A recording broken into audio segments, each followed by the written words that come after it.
This is the first student-led live broadcast in the nation, bringing you the best stories and sports since 1970. We are CHS Today. Good morning, Spartan Nation, and welcome to today's newscast. I'm Cordell. And I'm Parker. And now it's time for CHS Today. In world news, 5 Italians were killed in an underwater cave accident in the Maldives.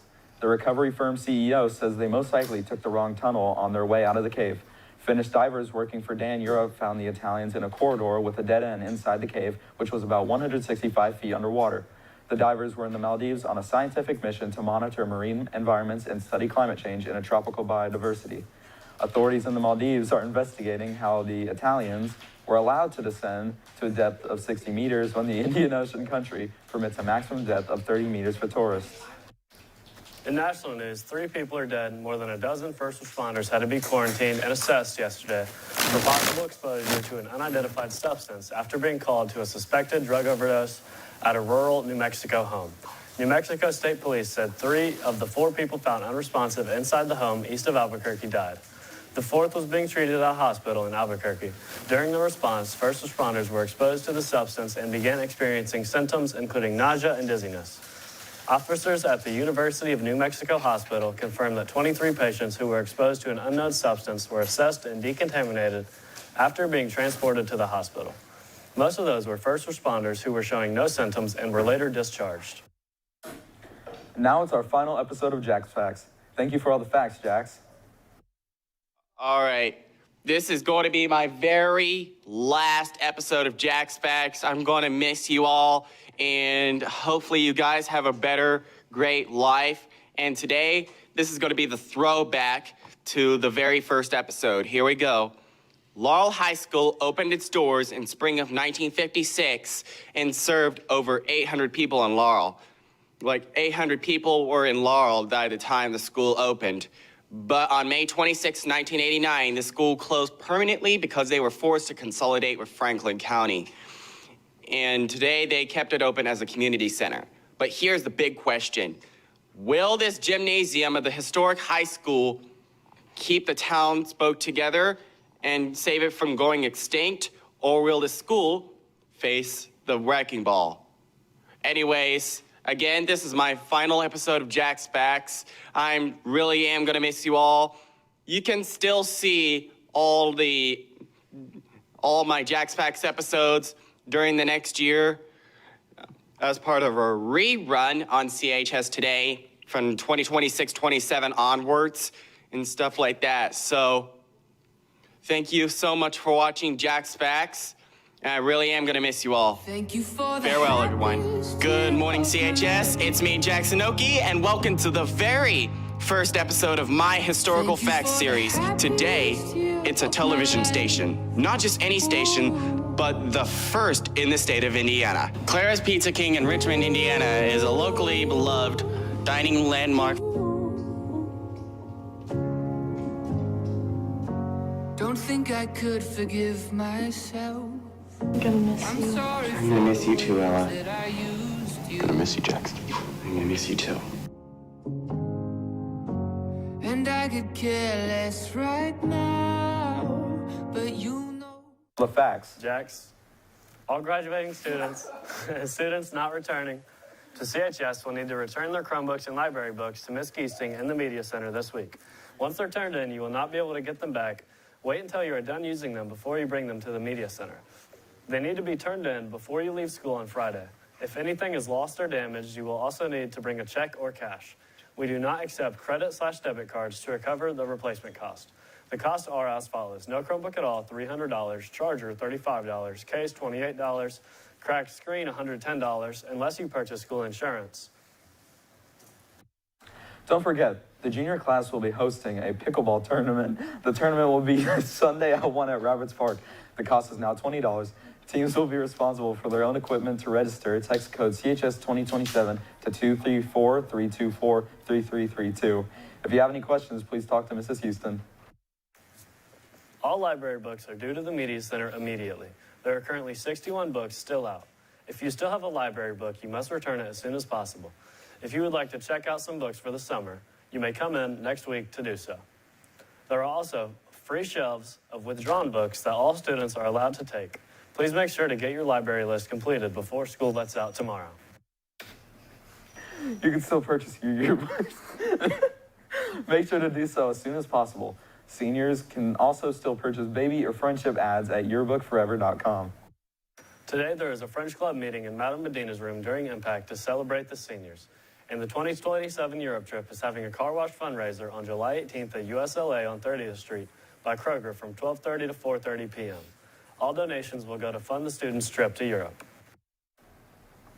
The junior ECHS students need to turn in their parents' signature page for the Ball State Direct Admit program by the end of school Friday.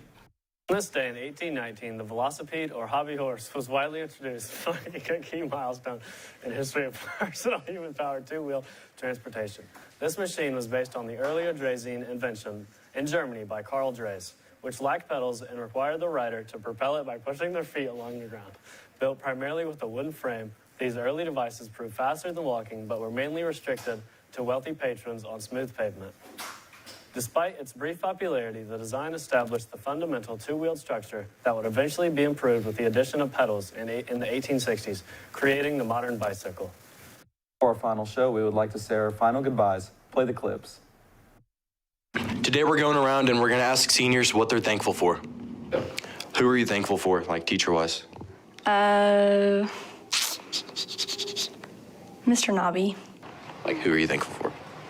I'm kind of put on the spot. Mr. Horton was a good teacher last semester. Nice. Cordell, who are you thankful for? Like teacher-wise? Yeah. Mr. D. Okay, solid, solid. Who are you thankful for, like teacher-wise? Miss House. Who are you thankful for, teacher-wise? Miss House. I'm here with Olivia. Who are you thankful for, teacher-wise? I'm thankful for all of my teachers, but especially Miss Medina and Miss Crutchfield. What are you thankful for, teacher-wise? Teacher-wise, Mrs. Medina, Mr. D, obviously, the GOAT, Money Mitch. Who else is there? I didn't even have her, but Miss Day. Mr. Paxton. Paxton, obviously. I can't say that one. Lathery. Lathery, big Mike Coach Irvin? Lathery. Can't say that one. Coach Irvin? All right, rest his soul. Thankful for, who are you thankful for, teacher-wise? I don't have him this year, but Mr. D. Good choice. What about you? Miss Silcott, she's very chill. Thank you. Coming over here to Aiden. Who are you thankful for, teacher-wise? Mr. Mitchell. Mr. Mitchell, okay. And one more. Who are you thankful for? Bobby Reveley. All right, good answer, thank you.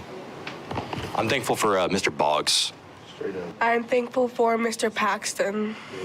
Good answer, I like Paxton too. Yeah, me too. Who are you thankful for, teacher-wise? I would say Mrs. Schaus. What? Okay. I'm here with Hunter Allen. Who are you thankful for, teacher-wise? I'm thankful for Mr. Mitchell. That's a good answer. Money Mitch. Money Mitch. I have a lot to thank for. Mr. Myers, Mrs. House, a lot of these teachers, and also Mrs. Heisel as well, even Mrs. Flum as well. I'm here with Carp. What are you thankful for, like teacher-wise, like who? I'm thankful for Jennifer Schroeder. I'm thankful for Sydney Toshlock Job. I'm thankful for Mr. Davis, Mr. Thompson, Mrs. Geesting, Medina, Mrs. Day. I'm blanking. Mrs. Schaus, Mr. Hobson, and everyone else. Every single teacher. Paxton, Irvin. Yeah, everyone. Good job. Maya, who are you thankful for, teacher-wise? I would say Miss Hurd. I feel like she's a very good teacher. And Mr. Myers, he's very sweet. And, Crutchfield, that's a good one for counsel-wise. And, yeah.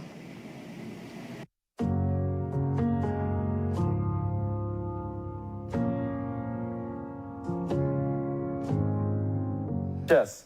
Thank you for the happiest years of Lunch for tomorrow is French toast served with scrambled eggs. Other options will include a classic American cheeseburger with waffle fries or a classic cheese pizza. Hey, heads. Tell me the weather, Chuck and Chud. Hey. Now we're at the 14 hour.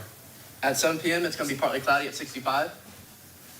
At 10 p.m., it's going to be dark and 60. And at 7 a.m., it's going to be cloudy and 56. Now to the 3-day. Tomorrow, it's going to rain at 6, 7. Saturday, it's going to thunderstorm at 73. Oh. And Sunday, it's going to rain at 77. It's all for weather. Now back to the desk. Thanks for the weather, floating heads. Now on to Carp with the sports. Thanks, guys. Last night, girls' track team competed in their sectionals. Chloe Keel placed third for the 3,200 meter, and Brianna Atkin also placed third for shot put, qualifying them for regionals. They're the only Lady Spartans to have qualified for regionals. Good luck, ladies. Last night, the softball team beat Lawrenceburg 7-8. Taylon Selby pitched a complete game, striking out 7. Okay. Selby has now reached 200 career strikeouts.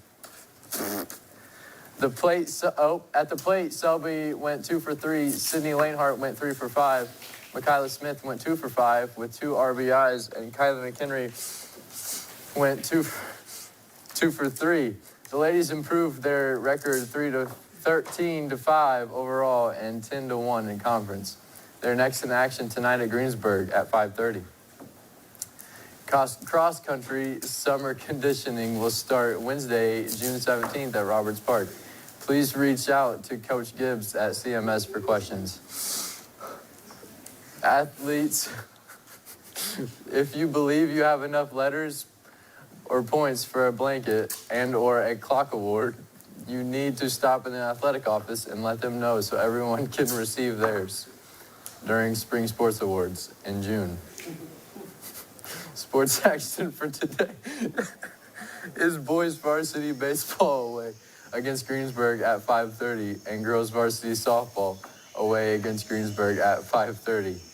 And boys varsity golf sectional preview away against Union County. There will also be boys track sectionals at home at 5:45.